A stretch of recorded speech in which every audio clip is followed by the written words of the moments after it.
Hello student, today I am going to start our next topic of Hindi Nai Rangoli book, which is in the page number 20.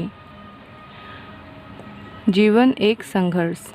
नीचे गली में बच्चे कागज़ की नाव बनाकर पानी में चला रहे थे। वे अंश को भी कई बार पुकार चुके थे, पर अंश को कुछ अच्छा ही नहीं लग रहा था। दादाजी ने प्यार से उसकी पीठ पर थपकी देते हुए पूछा, क्या बात है भाई, आज हमारे हीरो का मुंह क्यों लटका हुआ है? याद की কৈছে তলৰ গলিত কিছুমান ল'ৰা ছোৱালী কাগজৰ নাও বনাই চলাই আছিল। তেওঁলোকে অঞ্চুকো বহুবাৰ মাতিছিল, কিন্তু অঞ্চু একো ভাল লগা নাছিল। অঞ্চুৰ মনটো একো ভাল লগা নাছিল। ককাকে মৰমেৰে তাৰ পিঠিত থপথপাই সুধিলে, কি হ'ল তোমাৰ? আজি আমাৰ হিৰোৰ মনটো বেয়া কিয়? नेक्स्ट, देखिए ना दादाजी, पापा कहते हैं मैं हीरो नहीं जीरो हूँ, अंश ने कहा। तो यो बात है, परीक्षा का परिणाम अच्छा नहीं आया, पर तुमने तो कहा था कि तुमने पूरी तैयारी की है, दादाजी ने नरमी से कहा।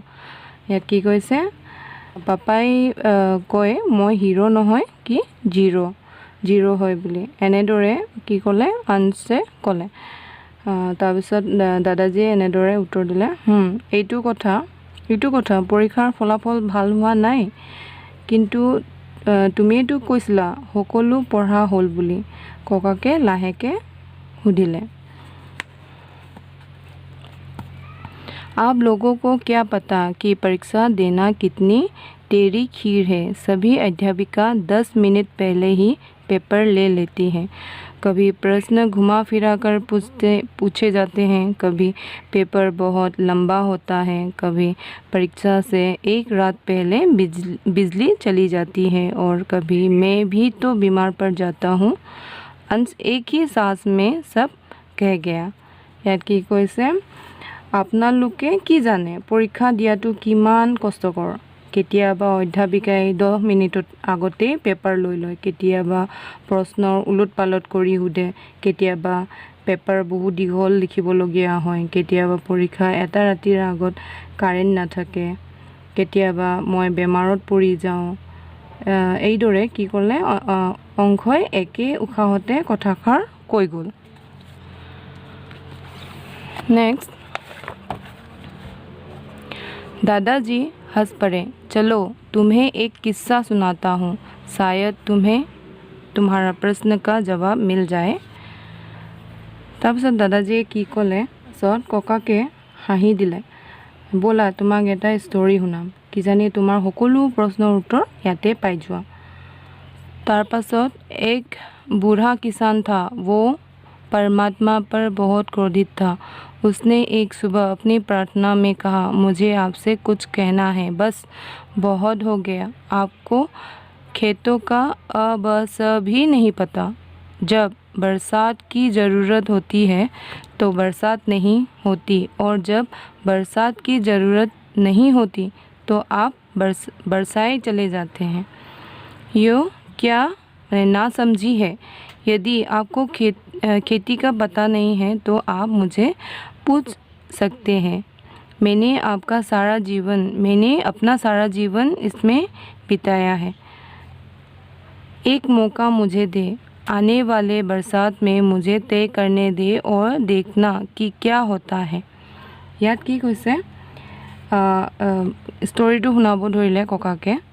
কৈছে এজন বুঢ়া খেতিয়ক আছিল, তেওঁ ঈশ্বৰৰ ওপৰত বহুত খঙত আছিল। তেওঁ এদিনাখন ৰাতিপুৱা প্ৰাৰ্থনা কৰোঁতে ক'লে, মই আপোনাক কিবা ক'ব খোজোঁ আৰু বহুত হৈ গ'ল। আপুনি খেতিৰ অ ব চও নাজানে।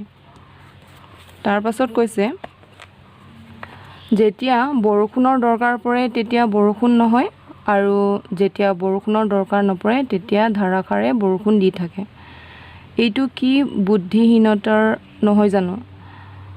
যদি আপুনি খেতি বাতিৰ কথা নাজানে তেতিয়াহ'লে মোক সুধিব পাৰে, মই সকলো জীৱন ইয়াতে ব্যতীত কৰিছোঁ।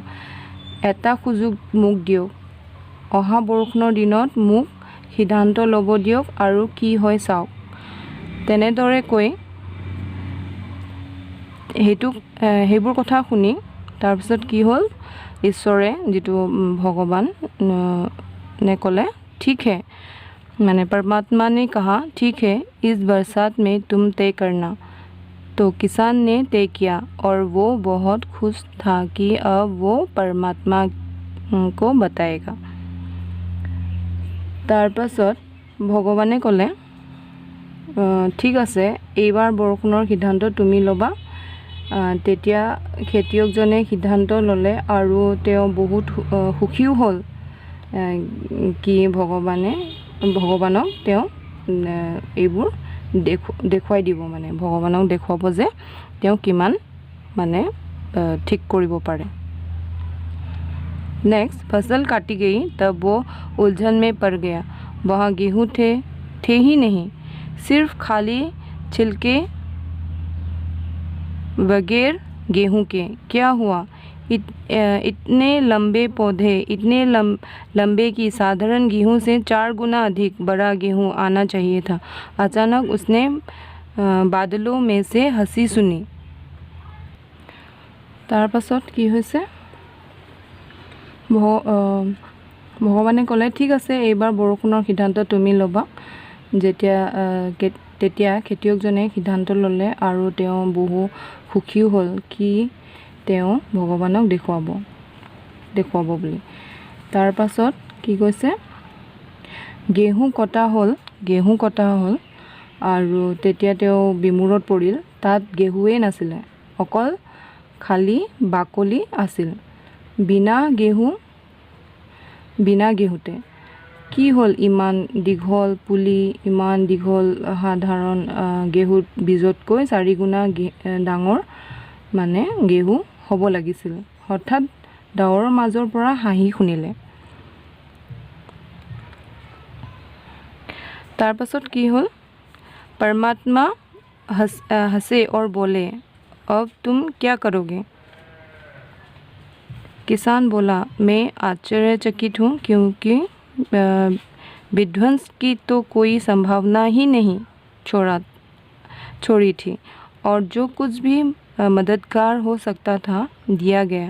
पौधे इतने अच्छे बढ़ रहे थे और फसल इतनी हरी भरी और खूबसूरत थी, मेरे गेहूँ को क्या हुआ? তাৰপিছত কি ক'লে, ভগৱানে হাঁহি ক'লে এতিয়া তুমি কি ক'বা? খেতিয়কজনে ক'লে মই বহুত আচৰিত হৈছোঁ কাৰণ ক্ষতিৰ কোনো সম্ভাৱনাই নাছিলে আৰু যি দৰকাৰী সকলো দিয়া গৈছিল। পুলিবোৰ ইমান ভালদৰে ডাঙৰ হৈ আছিল, শস্যবোৰ ইমান সেউজীয়া আৰু ধুনীয়া আছিল। মোৰ খেতিটো, তেওঁ আচৰিত হৈ মানে ক'লে মোৰ খেতিটো কি হৈছে? তাৰ পাছত परमात्मा बोले क्योंकि तुमने सारी चुनौतियों को टाल दिया, गेहूँों का विकसित होना असंभव था, इन्हें चुनौतियों की ज़रूरत होती है। তাৰপিছত কি কৈছে, ভগৱানে ক'লে কাৰণ তুমি সকলো প্ৰত্যাহ্বানবোৰ আওকাণ কৰি দিছা, गेहूँবোৰ বিকাশ হ'বলৈ असंभव কৰি दिसा।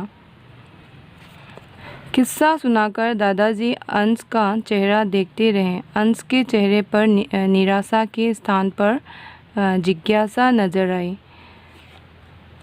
তাৰ পিছত কি কৈছে, ষ্টৰীটো শুনাই ককাকে अंशुर চেহেৰাৰ ফালে চাই থাকিল। अंशुर চেহেৰাত নিৰাশা নাছিল, তাৰ ঠাইত জিজ্ঞাসাই দেখা দিছিল। दादाजी मुझे बताइए चुनौतियाँ क्या होती हैं? दादाजी बोले बेटे, जीवन का दूसरा नाम संघर्ष है। जिसके सामने कोई मुसीबतें आती है उन्हें दूर कर अपने लक्ष्य को पाना ही जीवन है। मनुष्य को परिश्रम करना चाहिए। परिश्रम मनुष्य कभी शिकायत नहीं करते, वे अपना दोष दूसरों पर नहीं डालते। दादाजी मैं बहुत मेहनत करूँगा, कक्षा में प्रथम आऊँगा, अंश ने आत्मविश्वास के साथ कहा। তাৰপিছত কি কৈছে ককাকে,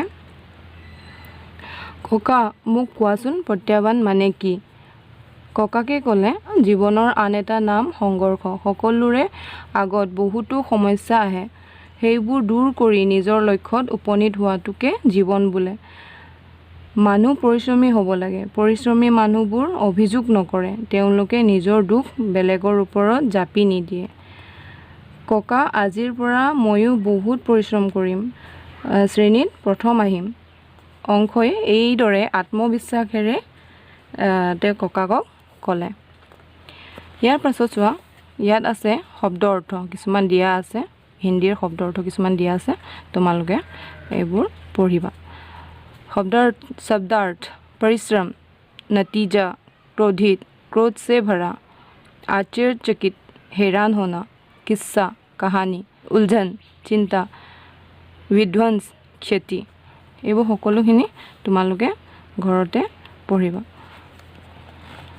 নেক্সট ইয়াত থকা যিমানখিনি কুৱেশ্যন আনসাৰ আছে তোমালোকক মই লিখি পেলাই দি পঠিয়াম ঠিক আছে ইয়াত আৰু এটা আছে खाली टाइपৰ পৰা the fill in the blanks যেটো আমি চৰ্চা কৰিম निम्नलिखित प्रश्नों के सही उत्तर पर सही का निशान लगाएं सही का निशान एटो सही का निशान है ठीक আছে মানে करेक्ट प्रथमते আছে अंश के दादाजी उसे क्या कहकर पुकारते थे अंश के दादाजी हीरो मीरो जीरो हीरो परीक्षा देना तेरी खीर है तेरी खीर होने से तात्पर्य है तेरी खीर माने कि खीर का तेरा होना अत्यंत कठिन कार्य खीर का मीठा होना अत्यंत कठिन कार्य कष्टकर काम जितो माने এই শব্দটোৰ অৰ্থ এই सॉरी বাক্যটোৰ অৰ্থ गेहूं को विकसित होने के लिए क्या चाहिए था अच्छी खाद अच्छी वर्षा चुनौतियों का सामना तेतिया हले कि आसले चुनौतियों का सामना और एखिनि क्वेश्चन आंसर गुटेखिनि मैं দি দিম গ্ৰুপত তোমালোকক দি দিম ঠিক আছে okay I hope you all are understood so you also read at your home thank you